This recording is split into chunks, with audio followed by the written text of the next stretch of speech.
साथियों, चैनल पर आपका फिर एक बार स्वागत है। साथियों, जो जीवन हमें मिला है, जिंदगी जीने के लिए जो मिली है परमपिता परमेश्वर की कृपा से, इसमें दुख भी आते हैं, सुख भी आते हैं। कुछ लोग दुखों से घबरा जाते हैं, जिंदगी से उकता जाते हैं और अपनी जिंदगी अपने ही हाथों खत्म कर लेते हैं। लेकिन जो जिंदा दिल लोग होते हैं, परेशानियों का डट कर सामना करते हैं, दुख कितने भी आए, गम के पहाड़ कितने भी आए, उनको जीना है, हर हाल में जीना है। वो जीते हैं और जीतते हैं और आने वाले लोगों के लिए एक मिसाल कायम कर देते हैं।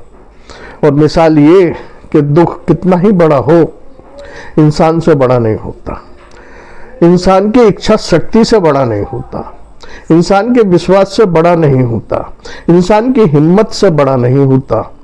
इंसान चाहे तो दुख कितना ही बड़ा हो, कट जाता है। बस यहाँ एक बात ये ध्यान रखनी है, किसी के भी जीवन में दुख कितना ही बड़ा हो, कितना ही अथाह गम के सागर लहरा रहे हों, एक चीज ध्यान रखना है कि वक्त ये भी टल जाएगा। वक्त स्थिर नहीं रहता, वक्त कभी रुकता नहीं है। आज दुख है तो कल सुख भी आएगा, आज दुख ज्यादा है कल कम भी होगा, आज सुख है कल सुख ज्यादा भी होगा। बस इसी बात का ध्यान रखना है साथियों कि वक्त कभी स्थिर नहीं रहता। वक्त का जो पहिया है ना, वो चलता रहता है। वक्त दोबारा भी मिल जाता है जिंदगी बदलने के लिए, लेकिन जिंदगी दोबारा नहीं मिलती वक्त बदलने के लिए, वक्त संवारने के लिए। वक्त तो मिल जाएगा। आपकी जिंदगी गलत रास्तों पर चलकर खराब हो गई, दुखी दुख आ रहे हैं, परिवार से कट गए, समाज से कट गए, कानूनी पचड़ों में पड़ गए, वक्त दोबारा मिल जाएगा आपको अपनी जिंदगी संवारने के लिए। लेकिन अगर जिंदगी ही ना रही, आपने जिंदगी ही इतनी खत्म कर ली, तो जिंदगी दोबारा नहीं मिलती वक्त संवारने के लिए।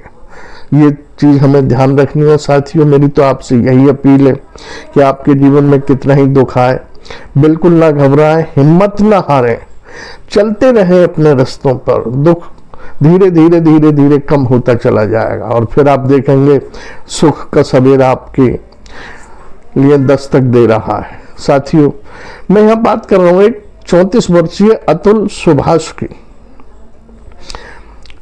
सुखी इंजीनियर आदमी, अच्छी सैलरी, पढ़ा लिखा और एक आईटी कंपनी में उप प्रबंधक के पद पर बेंगलोर में कार्यरत, उम्र भी ज्यादा नहीं, 34 वर्ष। लेकिन वो अपनी गृहस्थी से, अपनी पत्नी के आरोपों से, मुकदमों से इतना घबरा गया कि उसको जिंदगी नीरस लगने लगी। वो अपनी जिंदगी से हार मान बैठा और हार के अभी 9 दिसंबर को उसने आत्महत्या कर ली। हार गया जिंदगी से हार गया, दुखों से हार गया। कोई इतने बड़े दुख नहीं थे। वो चाहता, हिम्मत रखता तो आसानी से लड़ सकता था, इन दुखों की दरिया से पार हो सकता था, लेकिन उसकी हिम्मत टूट गई क्योंकि मैं समझता हूं कि उसके अंदर इच्छा शक्ति, विल पावर कमजोर थी। अभी उसने एक सुसाइड नोट 23 पन्नों का एक एनजीओ के व्हाट्सएप ग्रुप पर डाला था मरने से पहले। 9 दिसंबर अभी जो गया है, इसी को उसने बेंगलोर में सुसाइड किया है। उसने जो सुसाइड पन्नों में, अपनों में जो 23 पन्ने लिखे हैं, उसमें पत्नी पर, पत्नी के मायके वालों पर और जिस अदालत में, जौनपुर की अदालत में पारिवारिक ये विवाद चल रहे थे, उसके जज पर और पेशकार पर आरोप लगाए हैं।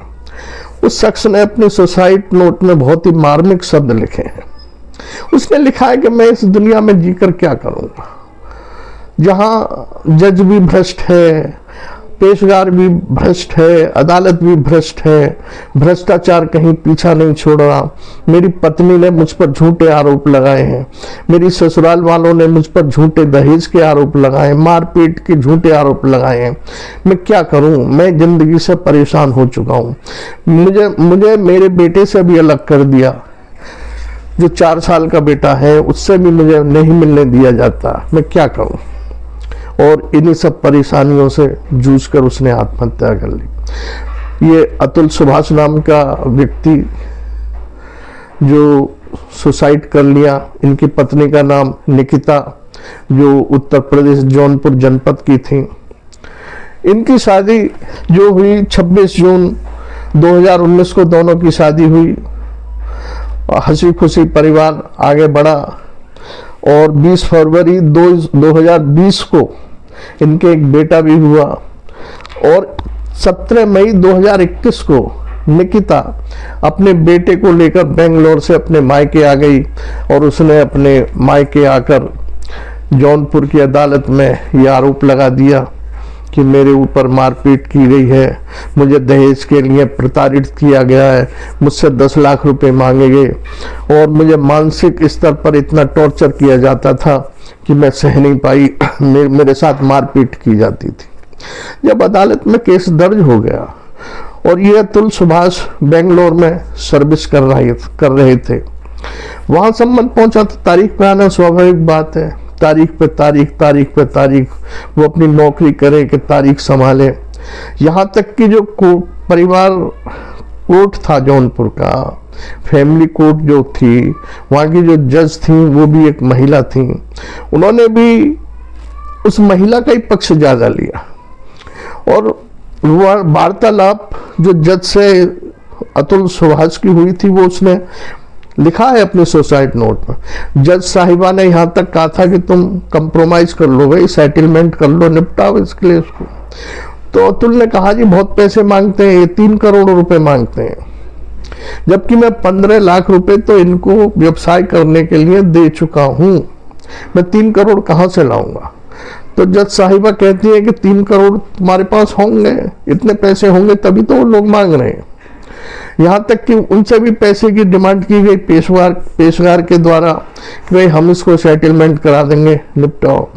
ये केस चल रहा है तो केस को सेटलमेंट करने के लिए निकिता और उसके परिवार वालों ने 3 करोड़ की मांग रखी कि 3 करोड़ हमें दे दो तो हम अपने केस वापस ले लेंगे, तुम अपने रास्ते हम अपने रास्ते। इसके पास शख्स के पास 3 करोड़ रुपए थे नहीं। एक और बात यहाँ मैं उल्लेख करना चाहूँगा, निकिता ने अपने बेटे के भरण पोषण के लिए भी अदालत में केस डाला कि मेरे बेटे के लिए 1 लाख रुपया महीना दिया जाए। अदालत ने उसका प्रार्थना पत्र वो खारिज किया, लेकिन अभी जून में 2024 में ये आदेश कर दिया कि 40,000 रुपया महीना ये अतुल सुभाष बेटे के खर्च के लिए हर महीना देगा।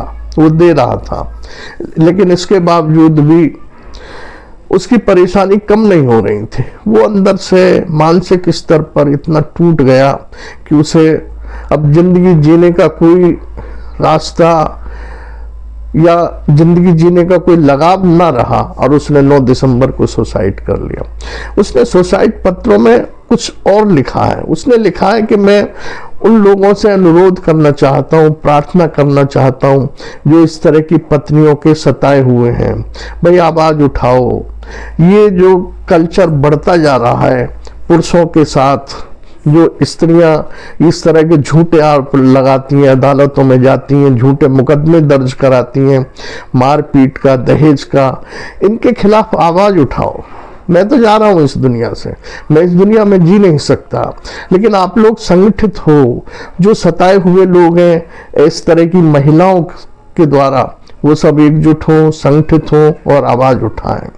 साथियों, यहाँ एक चीज का तो उल्लेख मैं भी करना चाहूंगा, किसी महिला के साथ कुछ गलत होता है तो अनेक महिलाएं संगठन खड़े हो जाते हैं, जुलूस निकालते हैं, मशाल जुलूस निकालते हैं, चौराहे पर धरना देते हैं।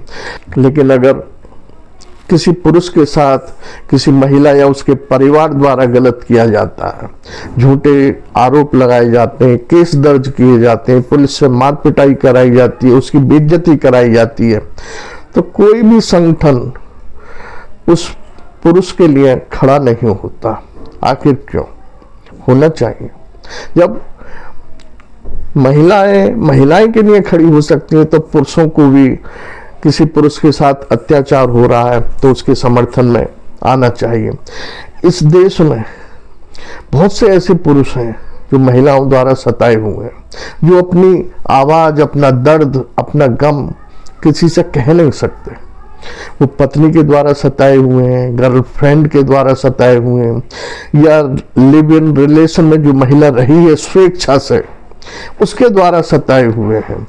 उसके द्वारा उस पर आरोप लगाए हैं, मुकदमे दर्ज कराए हैं, पैसे की मांग रखी गई है, पुलिस द्वारा मारपीट कराई गई है। बहुत से लोग हैं इस तरह के, लेकिन वो किसी शर्म की वजह से, किसी अपनी आत्मग्लानि की वजह से सामने नहीं आ पाते। मैं तो ऐसे युवकों से, पुरुषों से यही निवेदन करना चाहता हूँ कि आप छोड़िए, आप शर्मिंदगी को हटाइए, पर्दा हटा दीजिए, आगे बढ़िए, हिम्मत से काम लीजिए और इस तरह के जो झूठे आरोप लगते हैं उनके खिलाफ आवाज़ उठाइए और संगठित होइए। इसी के साथ साथियों, आप जो वीडियो देख रहे हैं, सुन रहे हैं, प्लीज़ आप भी अपना ख्याल रखिए, अपने परिवार का ख्याल रखिए। आप हैं तो आपका परिवार है, समाज है, देश है। इसी के साथ आपने वीडियो देखी, सुनी, इसके लिए आपका धन्यवाद, आभार।